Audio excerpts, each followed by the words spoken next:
What's going on, everybody? It's the Hook Cam back again with another film breakdown, so to speak, more just some thoughts today, addressing the New England Patriots just signing everybody on the free agent market, what this means for the NFL, and how I think these guys are going to fit in with the New England Patriots. First things first, if you could hit that like button, hit that subscribe button to my channel, The Hook Cam, that would mean the absolute world to me. In fact, you know what? If you enjoy this video, go ahead and share this bad boy. That would mean a whole lot to me as well. Also, check out my boy Jackson Kruger over at Jackson Kruger Sports. Phenomenal human being, pumping out content left and right, just an absolute class act all over the place. And then last but not least, check out my music guy Max Keys, makes all my custom beats. He's an absolute savage. Very happy for him as he's getting his little music career started. So with all that being said, let's go ahead and dive into these 6 or 7 New England Patriots free agent pickups. All over the place, man. All over the place. First things first, starting with Jonnu Smith. And I just have clips of these guys. These aren't necessarily things that I'm going to be diving into. And, here's the schematics of it. Here's what I like about them. I am going to tell you guys a little bit of why I think New England picked up these guys. On the offensive side of the ball, starting with Jonnu Smith. Jonnu Smith is 6'3", 248 pounds. Belichick has always liked the way he's run with the football in his hands. He's an absolute stud, though. In all honesty, this dude he looks like an absolute Adonis. He can fly around the field. Like I said, big, powerful dude who can catch the football, get north when you need it. And like we see with this first clip right here, just something really simple, right? All we're doing is pushing upfield with these two cats. Jonnu Smith's working out into the flat. We get that ball to him right now. He can put that outside foot in the ground, get upfield, get north, get me that first down. He's a lot faster than a lot of people think as a tight end. He's a good football player. Didn't get a ton of burn over there in Tennessee. However, he did, when he got the rock in his hands, he did well. He's also like kind of a touchdown machine. He had 8 touchdowns last year. A lot of them were like from the 1 or from the 2, but and I don't want to sit here and, oh, he's a goal line stud. No, not necessarily. A lot of it was this scheme. I'm not going to sit here and lie to you about that. But the bottom line is that when this dude got his chance to go and play, he played well. Now, a little bit about his blocking, because a lot of tight ends, if you're going to New England, you're going to need to block. This is just a really quick clip right here. Titans are running a really simple inside zone. What I like about this, Jonnu Smith staying patient, working upfield, blocking this Mike, and then just kind of taking him on the path. He finds him. That Mike wants to bump inside. Just also happens to be the play that Derrick Henry throws that legendary stiff arm. So the next tight end the New England Patriots signed, this one happened earlier today, Hunter Henry. This was the one that I think a lot of people expected. Hunter Henry, to me, is just an absolute threat catching the football. It gives you that safety valve. He's good with the football in his hands as well. There has been some questions about his durability, but when you go and you look at the games played, he's played 14, 15 games a season. Maybe he's, banged up in a couple of those, but for the most part, this dude's getting burned. He does a great job of getting open, as you can see a lot of these times over the middle. He can break a tackle here and there. He's a good football player. I think it's a huge addition for the New England Patriots, who needed that tight end help and that offensive help so much. Tying in the next two guys, Nelson Agholor and Kendrick Bourne, both of these dudes are, about the same height. Nelson Agholor is 6 feet tall. Kendrick Bourne 6'1". Nelson Agholor ran a 4.42 40 at his combine. Dude can fly 100%. He kind of gets a bad rap because of his Philly days. I'm not going to sit here and light the dude up for what happened in Philly. We can just kind of see what he can do here, and this is something that the New England Patriots receiving staff, they struggled with a lot, and it's creating that separation. And we can just see on this clip right here, Nelson Agholor is right here at the bottom. He's just going to run a really simple bang 8, as I would call this, right? Going upfield 8 steps, cutting this thing inside. But you can see with that right there, we create that separation. Now, why do we create that separation? There's a couple of reasons. Number one, because this dude's flying upfield at us, and the first thing we're thinking is he's going to take this thing vertical. When we break this thing to the inside, this DB obviously still, his momentum's carrying him back. We snap our head back, run to the inside. Good ball from Derek Carr. Obviously, those are the kind of things that you want to set up with Nelson Agholor. He's a guy who can stretch the field. So what can we do off of that, right? We can work guys upfield, run little comebacks. We can run deep posts. We can run across the field. He's tough to cover a dude, all the way across the football field. It's really hard for defensive backs to run with him. But the bottom line to me is that Nelson Agholor creates separation, and creating separation is one of the things the Patriots receiving core, they struggled with. And this clip right here is a great example, right? Agholor stemming this thing upfield, get upfield, right? We're making this DB thinking we're taking this ball long, and then we break this off, come back to the football, make this catch. It's a great job, right? Great job on stuff like that. And that's what I see from Nelson Agholor and what he can bring to the Patriots. Now, as far as Kendrick Bourne goes, to me, he's a little bit quicker in the slot. I don't really see him being like a true number 1 on the outsides. I see them using using him a lot like they do here, right? As that slot guy who can work upfield. Obviously, Edelman's kind of the go-to guy out there, but having these guys on the outside is going to force defensive backs to respect the New England Patriots receivers. That's the whole point of this. Nelson Aguilar can burn you deep. Kendrick Bourne can beat you one-on-one. That's going to loosen a lot of things up for Julian Edelman underneath. As we can see right here, we're going to stem this thing up and then roll this into a little speed out right here from Kendrick Bourne. Good ball, good catch, good route, the whole nine. Really good stuff from him. And you see this a lot from Kendrick Bourne. He does a good job with the ball in his hands. He doesn't drop the football a lot from what I've researched.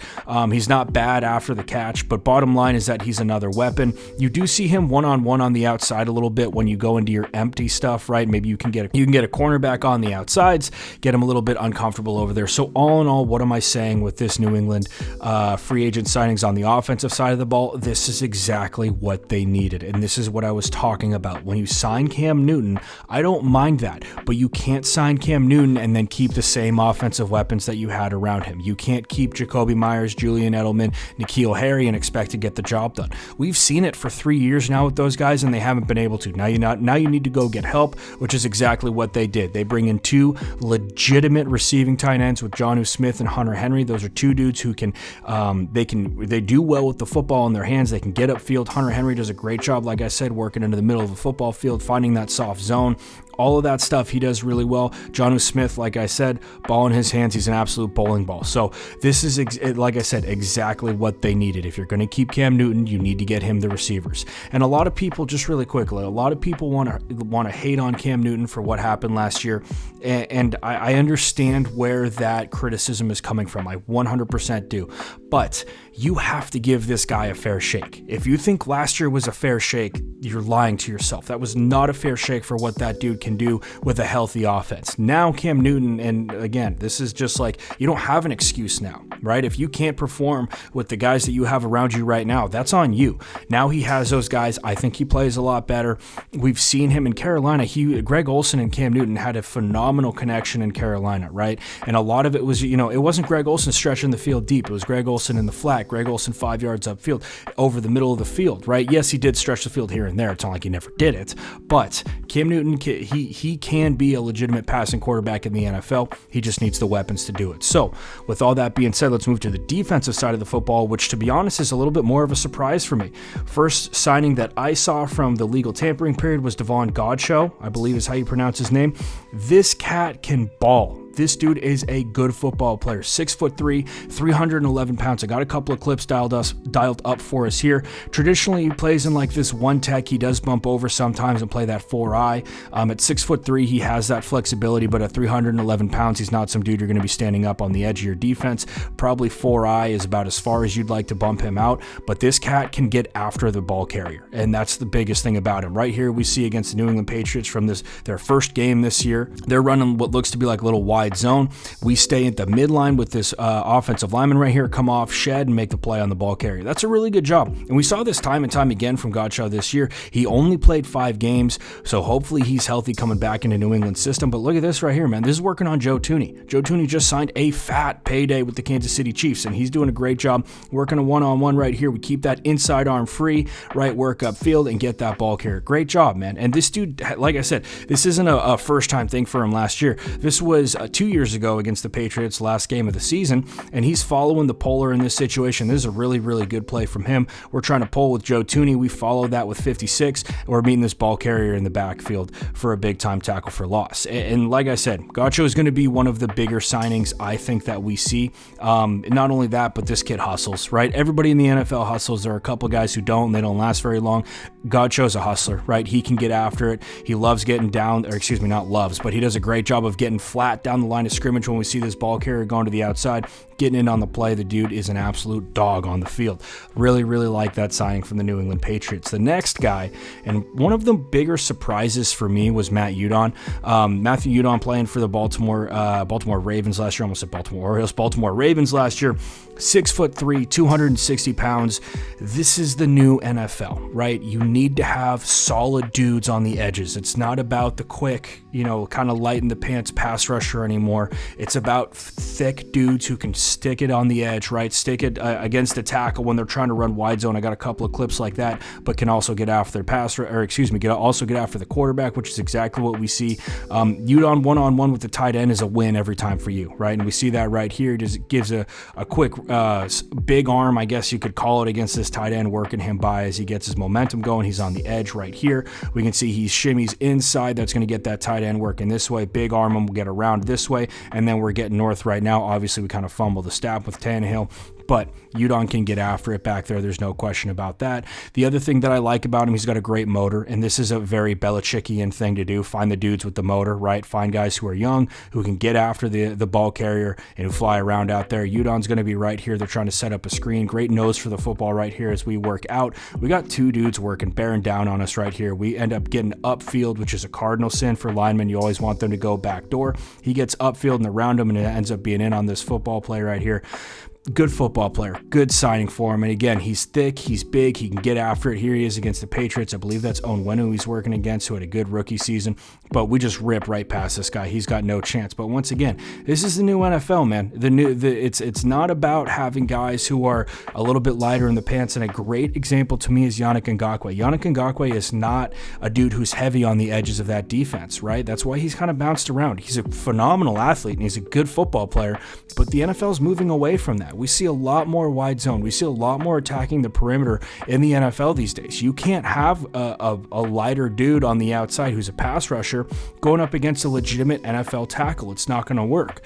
And we see this clip right here. This is just a phenomenal play from Judon. He works right inside of this tight end, beats him to the point of attack, gets underneath, and then he's in on this play. Phenomenal job from him. What I love about this, the shoulder dip that we see, give that offensive lineman or that tight end nothing to block, right? We see that, boom, that dip right there. Now this tight end's got nothing to work against, and he's grabbing air as we make a play in the backfield. Phenomenal job from Judon. Now the sneaky signing from the New England Patriots that I think he's going to play very, very well out there in Foxborough is Jalen Mills. And the reason why I think Belichick's drawn to Jalen Mills and why I like Jalen Mills can tackle. He is a dog out there on the field. He doesn't care who he's tackling. Right here he is going head-to-head with George Kittle. Right here is another really good play. The other thing that I noticed about him when watching some film, this dude knows his game, right? He knows his shit. He knows what's going on. He's always pointing out, where's this ball going? He gets in the film room. I can imagine that was something that Belichick's looking for. Right here, we got wide zone from the Seattle Seahawks. Chris Carson's going to cut this thing and ends up going backside. We do a great job of being that forced defender on the backside, coming up and getting in on that play. And then right here, there's another phenomenal play from Jalen Mills. He's going to come up and make a tackle on this thing, taking on a block as well and coming in and making a tackle on Chris Carson. Not a lot of defensive backs are going to be able to do that and have it be stopped for a gain of 2 like we saw there. The last guy that the Patriots signed was Henry Anderson. I completely forgot about him and started making this video. I do want to give a quick shout out to him. Kid with a lot of potential coming out of New York. Interested to see what he can do and how he fits into New England's system. Bigger dude, probably going to play as that 4-eye or maybe bump outside here and there. Very interested to see how New England is going to take things from here. Obviously, they don't have a ton of cap room left, but this is the thing. And this whole free agency, this whole offseason to me was Belichick being like, you forgot about me. You thought I was dead. You thought that I was on my... No, none of that's happening. We're restocking. We're reloading and we're getting after this thing. They had the cap space. They went out and got dudes. Very, very positive for Patriots fans. I'm very excited to see what New England can do this year. Obviously, as a Patriots fan, I think that they made a lot of really good moves. They addressed the areas that they needed to address, and they got Cam Newton some weapons to throw to. It's just interesting because you sit there and think, maybe Brady, this was the plan with Brady, but Brady wanted out at the time he got out. Obviously, it worked for him. He got himself another Super Bowl ring. But again, great signings from New England. Very interested to see what happens from here, who else they go out and get. I heard a running back is on the chopping block. I also wouldn't be surprised to see the New England Patriots take a quarterback. I would not be surprised to see them take a quarterback with their 15th overall. I would not be surprised to see them get a true number 1 receiver. I'm talking a Jalen Waddle. I'm talking a trading up for a Jamar Chase, possibly a Devontae Smith. Who knows? But let's just say, I do want to be on record saying I would not be shocked if they went and did that, because if the Cam Newton era ends earlier than expected, then you have a guy who's waiting in the wings and ready to go, and he's got weapons around him to get that train rolling early. So anyway, guys, that's all I got for you today. Let me know down in the comments what you think of New England's offseason so far. Like I said, I think they've done a really good job. Maybe other people have other opinions, though. Who knows? That's all I got for you guys today. Let me know how you guys think, what you guys think. Hope everybody's staying safe, washing those hands. I'll be back in the week with some more content, and I will see you next time.